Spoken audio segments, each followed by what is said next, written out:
Hi friends, TKR social studies స్వాగతం అండి. Okay, Telangana రాష్ట్రం కావచ్చు, ఆంధ్రప్రదేశ్ రాష్ట్రం కావచ్చు, మరి మొత్తం మీద ఉపాధ్యాయుల నియామకాలు త్వరలో జరగడానికి అవకాశం ఉందండి. ఓకే, ఉపాధ్యాయ నియామకాలు కంపల్సరిగా కావలసినటువంటిది టీచర్ ఎలిజిబిలిటీ టెస్ట్ టెట్ అనేటువంటిది త్వరలో తెలంగాణ మరియు ఆంధ్రప్రదేశ్లో కూడా నిర్వహించబోతున్నారు. కాబట్టి ముఖ్యంగా ఈ టెట్ అనేటువంటి దాంట్లో టెట్ పేపర్ 1, పేపర్ 2లో మరి లాంగ్వేజ్ 2గా ఇంగ్లీష్ అనేటువంటిది ఉందండి. ఓకే, లాంగ్వేజ్ 2 అంటాం. ఓకే, ఈ లాంగ్వేజ్ 2లో మరి కంపల్సరిగా ఏ విధమైనటువంటి సిలబస్ ఉంది, మరి దీంట్లో ఎక్కువ మార్కులు తెచ్చుకోవటం ఎలా అనేటువంటిది చాలామంది అభ్యర్థులను వేధిస్తున్నటువంటి ప్రశ్న. ఓకే, ముఖ్యంగా చూసినట్టయితే మరి ఈ సిలబస్లో ఏమేమి ఉన్నాయి, అసలు మనకు అన్నీ తెలిసినటువంటి విషయాలేనా అనేటువంటి విషయానికి వచ్చినప్పుడు చాలా వరకు అభ్యర్థులు కంపల్సరిగా బిఎడ్ కావచ్చు, డిఎడ్ కావచ్చు, ఇంగ్లీష్ గ్రామరు టచ్ లేకుండా ఎవరు ఉండరండి, అక్కడ దాకా చదవరు. కాబట్టి ఎటువంటి పరిస్థితుల్లో కూడా అభ్యర్థులు కంగారు పడాల్సినటువంటి అవసరం లేదు. టెట్లో ఇంగ్లీష్ అనేటువంటి విభాగానికి సంబంధించి ఒక ముఖ్యంగా ఇంగ్లీషు విభాగంలో మరి ఎన్ని మార్కులకు వస్తుంది, పేపర్ 1లో 30 మార్క్స్కి అడుగుతున్నారు, పేపర్ 2లో కూడా 30 మార్క్స్కి అడుగుతున్నారు ఫ్రెండ్స్. అంటే పేపర్ 2 మరి పేపర్ 1లో ఇంగ్లీష్ కంటెంట్ విభాగానికి వచ్చేసరికి 24 మార్క్స్ ఉంది, పెడగాగి విభాగానికి 6 మార్క్స్ కేటాయించడం అనేటువంటిది జరిగింది. అదేవిధంగా పేపర్ 2లో కూడా ఇంగ్లీష్ కంటెంట్ అంటే గ్రామర్ విషయానికి వచ్చేసరికి మరి 24 మార్క్స్ ఇచ్చారు. అదేవిధంగా ఇంకా పెడగాగికి సంబంధించి ఇంగ్లీష్ పెడగాగికి సంబంధించి 6 మార్క్స్ ఇచ్చారు. ఓకే, ఇంగ్లీష్ కంటెంట్లో 24కి మినిమంగా 22, 23 వరకు కూడా తెచ్చుకోవడానికి స్కోప్ ఉంది. అదేవిధంగా ఇంగ్లీష్ పెడగాగిలో అయితే 6 మార్క్స్ కూడా తెచ్చుకోవడానికి స్కోప్ ఉంటుందండి. ఓకే, ఇక్కడ స్కోర్ చేయగలిగితేనే టెట్లో మంచి స్కోర్ రావడానికి అవకాశం ఉంటుంది, లేకపోతే టెట్లో మంచి స్కోర్ రావడం అనేటువంటిది అసాధ్యం ఫ్రెండ్స్. ఓకే, ఈ ఇంగ్లీష్ విభాగంలో ఏ విధమైనటువంటి సిలబస్ ఉంది అనేటువంటి విషయాన్ని మనం ఈరోజు అబ్జర్వ్ చేద్దాం.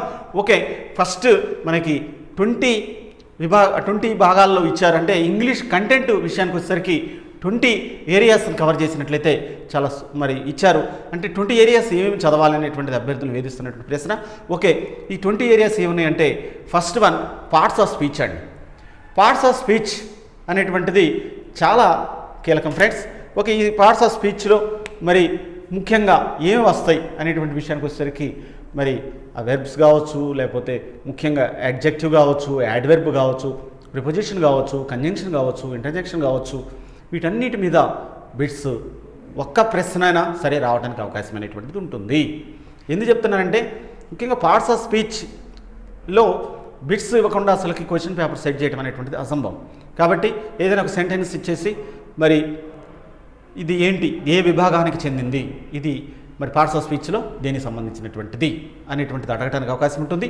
ఫస్ట్ పార్ట్స్ ఆఫ్ స్పీచ్ అనేటువంటిది మరి చాలా వరకు కీలకం అనేది మనం చెప్పొచ్చు. First one parts of speech. ఈ పార్ట్స్ ఆఫ్ స్పీచ్ మీద కంపల్సరిగా క్వశ్చన్ అడగటం అనేటువంటిది ఉంటుందండి.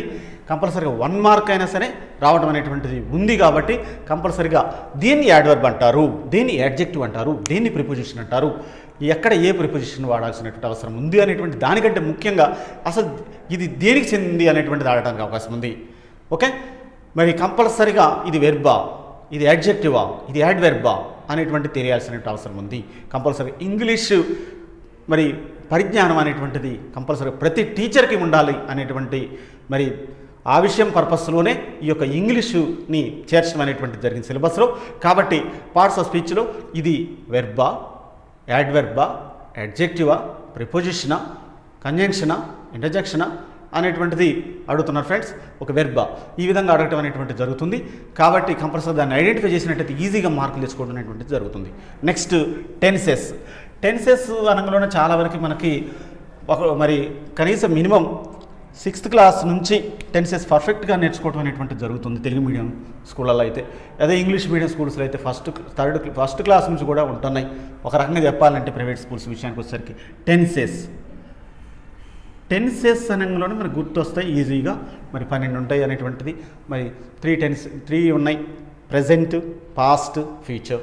దీనివల్ల can be divided into 4 types లాగా మనం విభజించుకోవడం అనేటువంటి జరుగుతుంది. 3 into 4 ఓకే 12 టెన్సెస్ అనేటువంటివి ఉన్నాయి. కాబట్టి వీటి మీద కూడా క్వశ్చన్ కంపల్సరీగా అడుగుతున్నారండి. మరి అక్కడ వెర్బ్ ఇస్తారు, ఆ వెర్బ్లో ఏ విధంగా వాడాల్సిన అవసరం ఉంది, మరి బీ ఫామ్ ఏంటి అనేటువంటిది కూడా ఐడెంటిఫై చేయమంటున్నారు. ఓకే, ముందు నేను వీడియోలు చేసేటప్పుడు కంపల్సరీగా వాటిని ఏ విధంగా నేర్చుకోవాలనేటువంటిది కూడా చెప్తాను ఇంగ్లీష్లో. ఓకే, నెక్స్ట్ మనకి అంటే present tense, past tense, future tense. దీంట్లో మళ్ళీ రకరకాలైనటువంటి టెన్సెస్ ఉంటాయి, విభాగాలు చేయడం అనేటువంటిది జరుగుతుంది. కాబట్టి దాన్ని ఏ టెన్స్కి సంబంధించినటువంటిది అడగటం కూడా జరుగుతుంది ఫ్రెండ్స్. ఓకే, నెక్స్ట్ మరి third one active voice, passive voice. Active voice, passive voice. Active voice and passive voice. ఈ యాక్టివ్ వాయిస్, ప్యాసివ్ వాయిస్ నుంచి కంపల్సరీగా క్వశ్చన్ రావడం అనేటువంటి జరుగుతుందండి. ప్రతి ఏరియా నుంచి అంటే నేను చెప్పేటువంటి అంశం నుంచి ప్రతి దాని నుంచి బిట్స్ రావడం అనేటువంటి జరుగుతుంది ఫ్రెండ్స్. ఎందుకంటే సిలబస్లో ఇవి కీలకమైనటువంటి ఏరియాస్. యాక్టివ్ వాయిస్ నుంచి ప్యాసివ్ వాయిస్లోకి మార్చడం అనేటువంటిది ఆల్రెడీ 10th క్లాస్ లోపులోనే ఈ గ్రామర్ ఉంటుందండి, పర్ఫెక్ట్ గ్రామర్ ఉంటుంది. ఇంటర్మీడియట్కి వెళ్ళిన తర్వాత ఇంకా ఎక్కువ నాలెడ్జ్ ఉంటుంది స్టూడెంట్కి. కంపల్సరీ ఇవన్నీ నేర్చుకున్నటువంటి విషయాలు. ఏ విధమైనటువంటి విషయంలో కూడా కంగారు పడాల్సినటువంటి అవసరం లేదు అభ్యర్థి.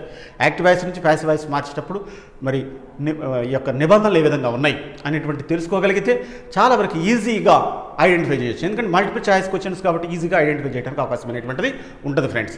Next prepositions. ఇంగ్లీష్ విభాగంలో ప్రిపోజిషన్స్ అనేటువంటిది చాలా కీలకం అండి. ప్రిపోజిషన్స్ చాలా కీలకం.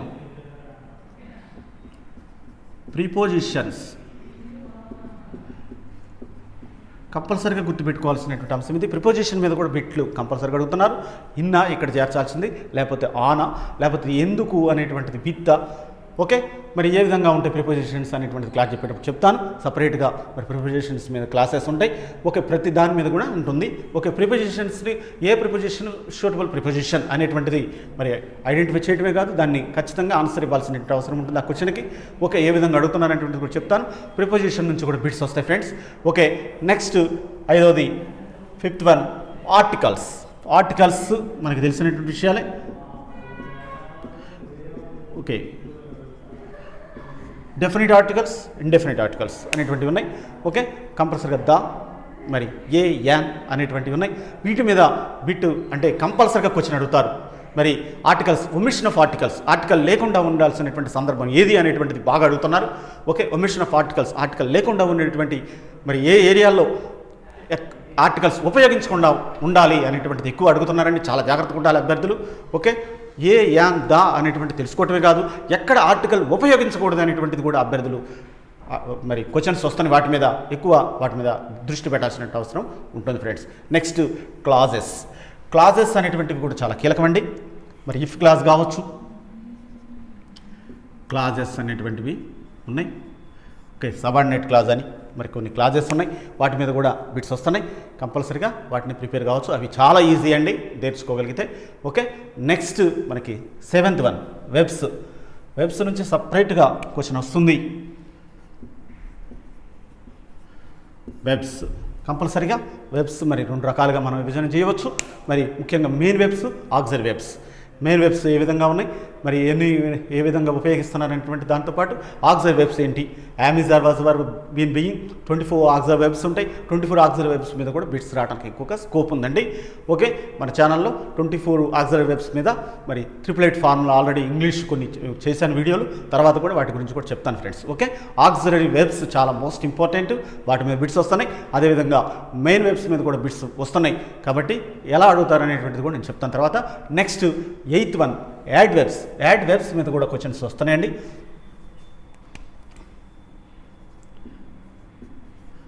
యాడ్ వెబ్స్, దీనిని యాడ్ వెబ్ అంటారు అనేటువంటిది తెలుసుకోవాలి.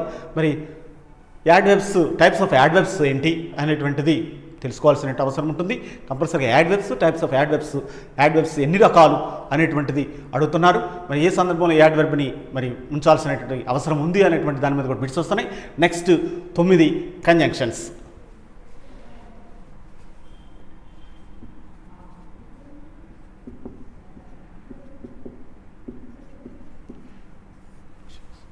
ఓకే, ముఖ్యంగా ఈ కంజంక్షన్స్ మీద కూడా బిట్స్ అడుగుతున్నారు. ఈ కంజంక్షన్స్ విభాగానికి వచ్చేసరికి కోఆర్డినేటింగ్ కంజంక్షన్స్ ఏంటి, సబార్డినేటింగ్ కంజంక్షన్స్ ఏంటి అనేటువంటి వాటి మీద బిట్స్ వస్తున్నాయి.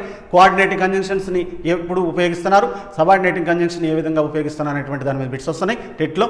నెక్స్ట్ 10th వచ్చేసి ముఖ్యమైనటువంటిది ఏరియా ఇది 10th. ఈ 10th అనేటువంటిది చాలా కీలకమండి. Direct indirect speech friends. Okay, direct indirect speech మీద బిట్స్ వస్తున్నాయి.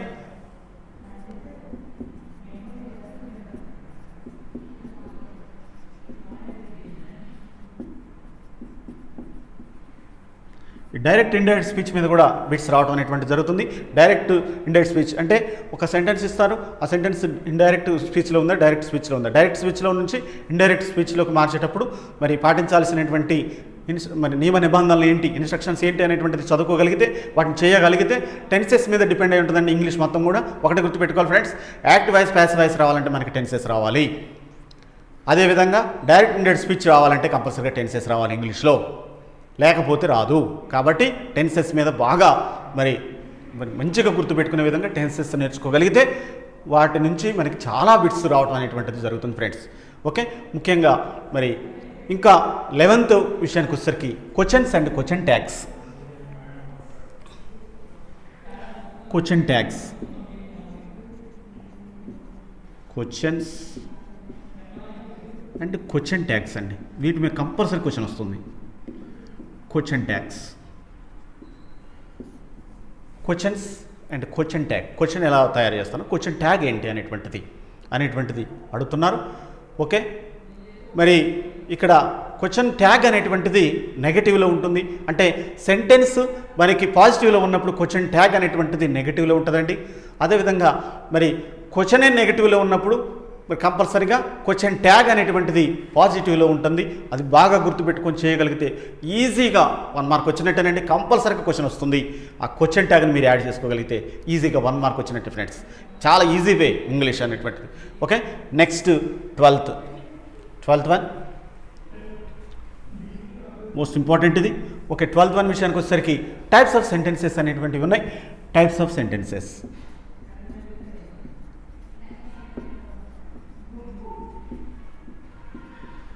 ఈ టైప్స్ ఆఫ్ సెంటెన్సెస్ నుంచి కూడా బిట్స్ అడుగుతున్నారు. ఏ విధమైనటువంటి టైప్స్ ఆఫ్ సెంటెన్సెస్ అడుగుతున్నారు అనేటువంటిది చూసుకోవాలి. సింపుల్, కాంపౌండ్, కాంప్లెక్స్ నుంచి క్వశ్చన్స్ అడుగుతున్నారు. అదేవిధంగా సింథసిస్ ఆఫ్ సెంటెన్సెస్, వెర్బ్, ఇవన్నీ ఏ విధంగా సెంటెన్సెస్ స్ట్రక్చర్స్ ఏ విధంగా తయారు చేయాల్సిన అవసరం ఉంది, వాటి మీద కూడా బిట్స్ వస్తున్నాయి. సబ్జెక్ట్, వెర్బ్, ఆబ్జెక్టు ఏ విధంగా ఉంటుంది అనేటువంటి దాని మీద కూడా బిట్స్ వస్తున్నాయి. కాబట్టి సింపుల్, కాంపౌండ్, కాంప్లెక్స్తో పాటుగా సింథసిస్ ఆఫ్ సెంటెన్సెస్ అనేటువంటి వాటి మీద కూడా కాన్సన్ట్రేషన్ చేయాలి.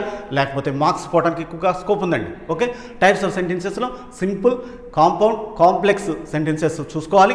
సింథసిస్ ఆఫ్ సెంటెన్సెస్ గురించి మరి నేర్చుకోవాల్సిన అవసరం ఉంటుంది. ఇది కంపల్సరీగా చెప్పేటప్పుడు నేను వాటి గురించి వివరణిస్తాను friends. No don't worry friends. Okay, number 13th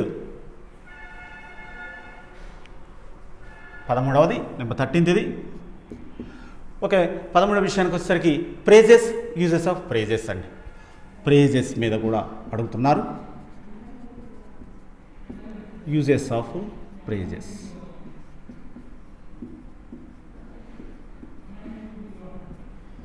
okay, phrases గురించి కూడా కంపల్సరీగా నేర్చుకోవాల్సిన అవసరం ఉంటుంది. ఏ ప్రైజ్ ఇది, అటు అసలు ప్రైజెస్ వల్ల ఉపయోగాలు ఏంటి అనేటువంటిది కూడా తెలుసుకుంటే ఇంగ్లీష్ నేర్చుకోవడం అనేటువంటిది కూడా చాలా ఈజీ ఫ్రెండ్స్, చాలా ఈజీ ఇది కూడా. Okay, next 14th composition.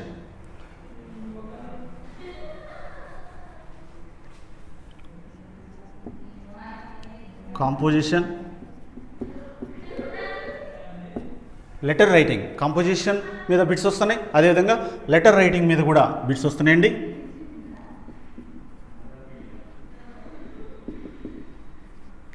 Letter writing మీద కూడా బిట్స్ రావడం అనేటువంటిది జరుగుతుంది friends. Okay, composition and letter writing వీటి మీద కూడా బిట్స్ వస్తున్నాయి.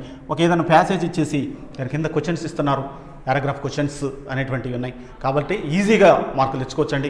అదేవిధంగా మరి కంపల్సరీగా కాంపోజిషన్ అనేటువంటిది ఒక ఎస్సే ఇచ్చేసి ఏదన్నా దాంట్లో సరిచేయమంటున్నారు, మరి ముందు వెనక అనేటువంటిది ఉంటుంది కాబట్టి మరి ఆ యొక్క సెంటెన్సెస్ ఫార్ములాస్ని సరిచేయమంటారు కాంపోజిషన్ అంటే ఇక్కడ. అదేవిధంగా లెటర్ రైటింగ్ అన్నప్పుడు అందరికీ మనకు తెలిసినటువంటి విషయాలు, ఫార్మల్ లెటర్ ఎలా ఉంటుంది, నాన్ ఫార్మల్ లెటర్ ఏ విధంగా ఉంటుంది, అఫీషియల్ లెటర్ ఏ విధంగా ఉంటుంది అనేటువంటి వాటి మీద మొత్తం కూడా మరి గ్రిప్ ఉన్నట్టయితే ఎక్కువ మార్కులు తెచ్చుకోవడానికి స్కోప్ ఉంటుందండి. ఓకే, శాలిటేషన్ ఏ విధంగా ఉండాల్సినట్టు అవసరం ఉంది, సబ్స్క్రిప్షన్ ఏ విధంగా, మరి అవన్నీ కూడా నేర్చుకోగలిగితే ఈజీగా బాడీ ఆఫ్ ది లెటర్ యొక్క ఇంపార్టెన్స్ ఏంటి అనేటువంటి దాని గురించి కంపల్సరిగా మరి బిట్స్ వస్తున్నాయి. వాటి గురించి ఈజీగా నేర్చుకోవచ్చండి. వాటి గురించి టెన్షన్ పడాల్సిన అవసరం అయితే లేదు ఫ్రెండ్స్. నెక్స్ట్ 15వది. ఓకే, 15th ఏరియా వచ్చేసి 15th విషయానికి వచ్చేసరికి degrees of comparison. Degrees of comparison. ఈ డిగ్రీస్ ఆఫ్ కంపారిజన్ నుంచి కంపల్సరీ క్వశ్చన్ వస్తుందండి. మరి ముఖ్యంగా ఒకటే గుర్తుపెట్టుకోవాలంటే డిగ్రీస్ ఏంటి, మరి ఏ విధంగా సింపుల్ ఏ విధంగా ఉంది, పాజిటివ్ ఏంటి, మరి అదేవిధంగా సూపర్లేటివ్ డిగ్రీ ఏంటి, కాంప్లెక్స్ అనేటువంటిది చాలా వరకు కీలకంగా మరి ఏ విధంగా ఉన్న డిగ్రీస్లో సూపర్లేటివ్ డిగ్రీ నుంచి ఎక్కువగా అడుగుతున్నారు. ఓకే, డిగ్రీస్ మీద కూడా కమాండింగ్ తెచ్చుకోగలిగితే ఈజీ అండి. డిగ్రీస్ నేర్చుకోవడం చాలా ఈజీ ఫ్రెండ్స్, అది కూడా మనం చాలా చెప్తాను. Okay, next comprehension.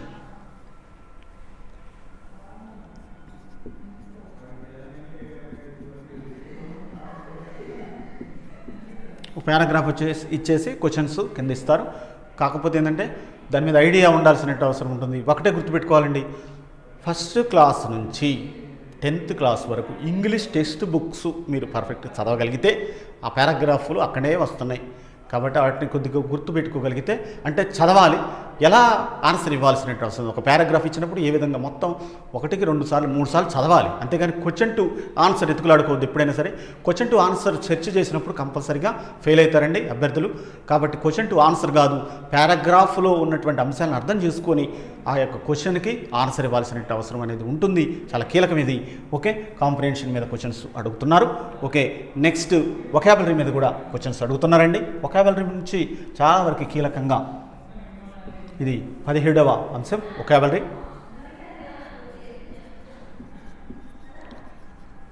ఈ వొకాబులరీ నుంచి మనకు ముఖ్యంగా యాంటోనిమ్స్ కావచ్చు, సినానిమ్స్ కావచ్చు, స్పెల్లింగ్స్ కావచ్చు, వీటి నుంచి కంపల్సరీగా అడుగుతున్నారు. అంటే రాంగ్ మరి identify the wrong spelled word అనేటువంటిది అడుగుతున్నారు. అంటే కంపల్సరీగా స్పెల్లింగ్ రాంగ్ ఇస్తున్నారు, దాన్ని ఐడెంటిఫై చేయమంటున్నారు. కరెక్ట్ ఇచ్చి కూడా దీంట్లో సరి కానిది ఏది అనేటువంటిది కూడా అడగడానికి అవకాశం ఉంది, సరి అయినది ఏది అనేటువంటిది అడగడానికి అవకాశం ఉంది. కాబట్టి యాంటోనిమ్స్ కంపల్సరీ చదవాలి, సినానిమ్స్ చదువుకోవాల్సిన అవసరం ఉంది. వొకాబులరీ మీద బిట్స్ వస్తున్నాయండి. నెక్స్ట్ క్లోజెట్ టెస్ట్ మీద కూడా బిట్స్ వస్తున్నాయి.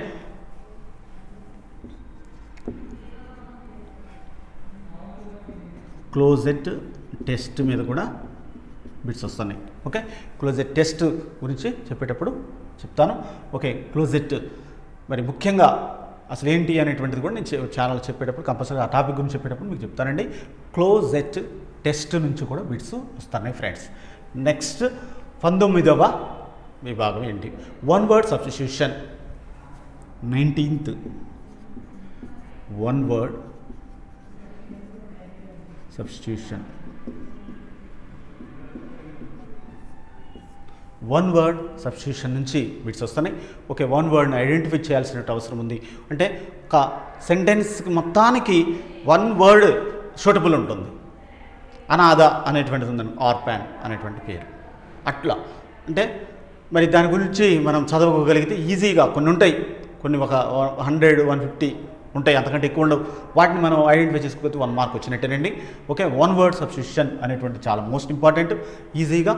Okay, next 20th.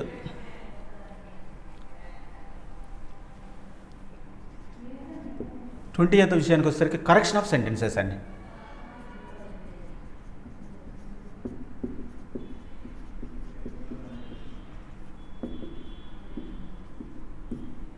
Okay, correction of sentences మీద మరి క్వశ్చన్స్ అడుగుతున్నారు. అంటే మిస్టేక్ ఇస్తారు వాళ్ళు, దాన్ని ఐడెంటిఫై చేసేసి చేయాల్సిన అవసరం ఉంటుంది. అక్కడ ప్రిపోజిషన్ వాడలేదు, ప్రిపోజిషన్ వాడాలి. ప్రిపోజిషన్ రాంగ్ ఇచ్చారు, దాన్ని ఐడెంటిఫై చేయాలి. వెర్బ్ ఇవ్వలేదు, వెర్బ్ ఇచ్చిన తర్వాత వెర్బ్లో మిస్టేక్ ఉంది, దాన్ని ఐడెంటిఫై చేయాలి. పంక్చువేషన్ మార్క్స్, ఫుల్ స్టాప్ ఉండాల్సిన చోట ఫుల్ స్టాప్ లేదు, క్వశ్చన్ మార్క్ ఉండాల్సిన చోట క్వశ్చన్ మార్క్ లేదు, మరి ఇక్కడ ఎక్స్క్లమేషన్ మార్క్ దగ్గర ఎక్స్క్లమేషన్ మార్క్ లేదు. ఐడెంటిఫై చేయాలి క్యాండిడేట్ ఐడెంటిఫై చేసినప్పుడు కరెక్షన్ ఆఫ్ సెంటెన్సెస్ అనేటువంటి మనకు తెలుస్తాయి. పార్ట్స్ ఆఫ్ స్పీచ్ మీద మన గ్రిప్ ఉన్నట్టయితే, అదేవిధంగా టెన్సెస్ మీద మన గ్రిప్ ఉన్నట్టయితే, అదేవిధంగా పంక్చువేషన్ మార్క్స్ మీద మన గ్రిప్ ఉన్నట్టయితే ఈజీగా కరెక్షన్ ఆఫ్ సెంటెన్సెస్ మీద మనకు గ్రిప్ రావడం అనేటువంటిది జరుగుతుందండి. వాటిని ఈజీగా నేర్చుకోవచ్చు ఫ్రెండ్స్, ఏం వరి కావాల్సిన అవసరం అనేది లేదు. ఓకే, ఇవన్నీ కూడా 24 మార్క్స్కి వస్తాయి కంటెంట్ ఇది. నెక్స్ట్ పెడగాగి గురించి చెప్తానండి. నెక్స్ట్ 6 మార్క్స్కి వస్తుంది పెడగాగిలో first one aspects of English అనేటువంటిది ఉంటుంది ఫ్రెండ్స్. పెడగాగిలో first one aspects of English అనేటువంటిది ఉంటుంది. మరి ఇంగ్లీషు ఏ విధంగా ఉంది అనేటువంటిది, ఇంగ్లీష్ ఆవిర్భావం ఎలా జరిగింది అనేటువంటి దానికి సంబంధించినటువంటి ఏరియాస్ అనేటువంటిది కూడా మొత్తం ఉంటుంది ఇక్కడ. నెక్స్ట్ సెకండ్ వచ్చేసి ఆబ్జెక్టివ్స్ ఆఫ్ టీచింగ్ ఇంగ్లీష్ అనేటువంటిది ఉంటుంది. అంటే ఆ యొక్క లక్ష్యాలు ఏంటి, అసలు ఇంగ్లీష్ను బోధించటానికి మరి నేర్చుకోవాల్సినటువంటి ఆ లక్ష్యాలు ఏ విధంగా, అసలు ఇంగ్లీష్ ఎందుకు నేర్పించాలి, ఇంగ్లీష్ నేర్చుకుంటే ఏంటి లాభం ఏంటి, ఇంగ్లీషు నేర్చుకోవడం వల్ల పిల్లలకి ఎటువంటి మేలు జరుగుతుంది అనేటువంటిది ఆబ్జెక్టివ్స్ ఆఫ్ టీచింగ్ ఇంగ్లీష్ అనేటువంటిది ఉంటుంది. అదేవిధంగా third one introduction to phonetics and teaching pronunciation. ఆ యొక్క ఫోనెటిక్స్ గురించి కంపల్సరీగా నేర్చుకోవాల్సిన అవసరం ఉంటుంది. ఫోనెటిక్స్ ఆ యొక్క సింబల్స్ మరి ఏ విధంగా ఉన్నాయి అనేటువంటిది చెప్పేటప్పుడు చెప్తాను. ఓకే, ప్రొనౌన్సియేషన్ ఏ విధంగా పలకాలి, మరి సైలెంట్ లెటర్స్ ఏంటి అనేటువంటిది కూడా తెలుసుకోవాల్సిన అవసరం ఉంటుంది. అక్కడ ఈజీగా 1 మార్క్ రావడానికి స్కోప్ ఉందండి. నెక్స్ట్ ఫోర్త్ వచ్చేసి developing language skills elementary and secondary levels. Developing language skills at elementary and secondary levels. మరి లాంగ్వేజ్ స్కిల్స్ని డెవలప్ చేసుకోవాల్సిన అవసరం ఏంటి? For example LSRW లాంగ్వేజ్ని LSRW listening, speaking, reading, writing అనేటువంటి ఒక ఆర్డర్లో నేర్చుకోవాల్సిన అవసరం ఉంది. అది ఎలిమెంటరీ టీచర్ కావచ్చు, సెకండరీ టీచర్ కావచ్చు. మరి ఎలిమెంటరీ లెవెల్లో ఏ విధమైనటువంటి ఇంగ్లీష్ నేర్పించాల్సిన అవసరం ఉంటుంది, సెకండరీ లెవెల్లో ఏ విధమైనటువంటి ఇంగ్లీష్ అంటే ఇక్కడ ఏంటంటే స్టేజ్ని బట్టి, అంటే స్టెప్ బై స్టెప్ ఏ విధంగా నేర్పించాల్సిన అవసరం ఉంటుంది. For example 5th class 6th class వరకు మనకి ఏం చేస్తామంటే ఆపోజిట్ వర్డ్స్ని నేర్చుకోవటం పిల్లలని, తర్వాత యాంటోనిమ్స్ అనేటువంటిది నేర్పడం అనేటువంటిది జరుగుతుంది. అక్కడ తేడా వస్తుంటుంది. ఓకే, ఈ విధంగా next 5th unit most important అండి, approaches, methods, techniques of teaching English. మరి అప్రోచ్ అంటే ఏంటి, టెక్నిక్ అంటే ఏంటి, మెథడ్ అంటే ఏంటి, అప్రోచెస్ సో మెనీ అప్రోచెస్ ఉన్నాయి. కమ్యూనికేటివ్ అప్రోచ్ కావచ్చు, స్ట్రక్చరల్ అప్రోచ్ కావచ్చు, మరి ఈ విధమైనటువంటి అప్రోచెస్ ఉన్నాయి. అదేవిధంగా మెథడ్స్ విషయానికి వస్తే డైరెక్ట్ మెథడ్ కావచ్చు, గ్రామర్ ట్రాన్స్లేషన్ మెథడ్ కావచ్చు, మరి చాలా రకాలైనటువంటి మెథడ్స్ ఉన్నాయి. Doctor west method most important, reading method అంటుంది దాన్ని. టెక్నిక్స్ కూడా చాలా వరకు ఉన్నాయి. అంటే టెక్నిక్స్ మరి టీచింగ్ లెర్నింగ్ మెటీరియల్ని ఉపయోగించడం ఎలా అనేటువంటిది, దానితో పాటు టెక్నిక్ అంటే ఒక ప్లాన్ అనేటువంటి దాంతోపాటు పిల్లలకి ఈజీగా చేరవేసేటువంటి ఒక టెక్నిక్ని ఏ విధంగా ఉంటుంది, టెక్నిక్స్ ఏంటి అనేటువంటి వాటి మీద అడుగుతున్నారు bits. Okay, next 6th unit వచ్చేసి teaching of structures and vocabulary మీద బిట్లు వస్తున్నాయండి. స్ట్రక్చర్స్ అండ్ వొకాబులరీని ఏ విధంగా బోధించాల్సినటువంటి అవసరం ఉంది అనేటువంటిది ఇక్కడ అడుగుతున్నారు. Okay, next 7th unit teaching learning materials in English, TLM. ఇంగ్లీషులో TLM ఏముంటుంది, టీచింగ్ లెర్నింగ్ మెటీరియల్స్ ఏ విధంగా ఉంటాయి, మరి అవి ఏ విధమైనటువంటి మెటీరియల్ కలిగి ఉంది, ఇంగ్లీష్ నేర్పించేటప్పుడు TLM ఏమేమి ఉన్నాయి అనేటువంటి దాని మీద అడుగుతున్నారండి. అవి చాలా easy friends. Okay, 8th unit వచ్చేసి లెసన్ ప్లానింగ్ మీద కూడా బిట్స్ వస్తున్నాయి. అదేవిధంగా నెంబర్ 9th మరి కరికులం, మరి అదేవిధంగా text books, curriculum and text books importance and its uses. Curriculum అంటే ఏంటి, మరి curriculum what are the difference between curriculum and syllabus అనేటువంటి వాటి మీద బిట్స్ వస్తున్నాయి. అంటే రెండింటి మీద తేడా తెలుసుకోవాల్సిన అవసరం ఉంది. వివిధ రకాలైనటువంటి నిర్వచనాలు ఉంటున్నాయి. టెక్స్ట్ బుక్ ఇంపార్టెన్స్ ఏంటి అనేటువంటిది అడుగుతున్నారు. అదేవిధంగా అండ్ ఇట్స్ యూజెస్ కూడా అడగడానికి స్కోప్ ఉందండి. 10th last one evaluation in English language. మరి ఎవాల్యూషన్ అంటున్నాం, అదేవిధంగా సమాటివ్ అసెస్మెంట్, అదేవిధంగా formative assessment. What are the difference between formative assessment, summative assessment. అదేవిధంగా ఫార్మేటివ్ టూల్స్ మీద బిట్స్ వస్తున్నాయి, CC మీద బిట్స్ వస్తున్నాయి, కంటిన్యూస్ కాంప్రిహెన్సివ్ ఎవాల్యూషన్ అసెస్మెంట్ మీద బిట్స్ వస్తున్నాయి. ఈ విధంగా ఏరియాస్ అన్నీ కవర్ చేసుకోవచ్చు చాలా ఈజీగా. 25 అబోవ్ తెచ్చుకోవడానికి స్కోప్ ఉన్నటువంటి ఇంగ్లీష్ అండి ఇక్కడ. అండ్ అంత హార్డ్గా అడుగుతున్నారు, అడిగినప్పటికి కూడా చేసుకోగలిగితే అంటే హార్డ్ వర్క్ చేసేటువంటి అభ్యర్థికి ఈజీగా ఎక్కువ మార్కులు స్కోప్ ఉంది. మరి కంటెంట్ విభాగానికి వచ్చేసరికి 24 మార్క్స్ అడుగుతున్నారు. 6 మార్క్స్ ఇంగ్లీష్ పెడగాగి లేదా మెథడాలజీ అంటున్నాం. మెథడాలజీ అంటే ఏంటి, పెడగాగి అంటే ఏంటి కూడా ఈ యొక్క ఛానల్లో చెప్తాను. ఈ రెండింటి మధ్య తేడా ఏంటి అనేటువంటిది కూడా చెప్తాను ఈ ఛానల్లో. ఓకే, మెథడాలజీ పెడగాగి ఒకటి కాదు, పెడగాగికి మెథడాలజీకి చాలా తేడా ఉంటుంది. దాని గురించి కూడా చెప్తాను ఫ్రెండ్స్. ఓకే, తెలంగాణలో కావచ్చు, మరి అదేవిధంగా ఆంధ్రప్రదేశ్లో కావచ్చు టెట్ నిర్వహించడం అనేటువంటిది కన్ఫామ్ అండి. కంపల్సరిగా టెట్ ప్రిపేర్ అయితేనే మరి డిఎస్సిలో ఎక్కువ మార్కులు రావడానికి స్కోప్ ఉంటుంది. అదేవిధంగా ఇంగ్లీష్ స్కూల్ అసిస్టెంట్ వాళ్ళైతే కంపల్సరీ ఇంగ్లీష్ మీద బాగా గ్రిప్ ఉండాల్సిన అవసరం ఉంటుంది. గురుకులాల్లో కూడా ఇంగ్లీష్ గ్రామర్ గురించి ఉన్నాయి. మొత్తం మీద ఇంగ్లీష్ గ్రామర్ అనేటువంటిది అక్కడ 50 మార్క్స్ దాకా ఉంది. మరి చాలా వరకు మరి ప్రిపేర్ కావాల్సినటువంటి మంచి టైము అనేటువంటిది మనం చెప్పొచ్చు. Okay, thank you for watching friends.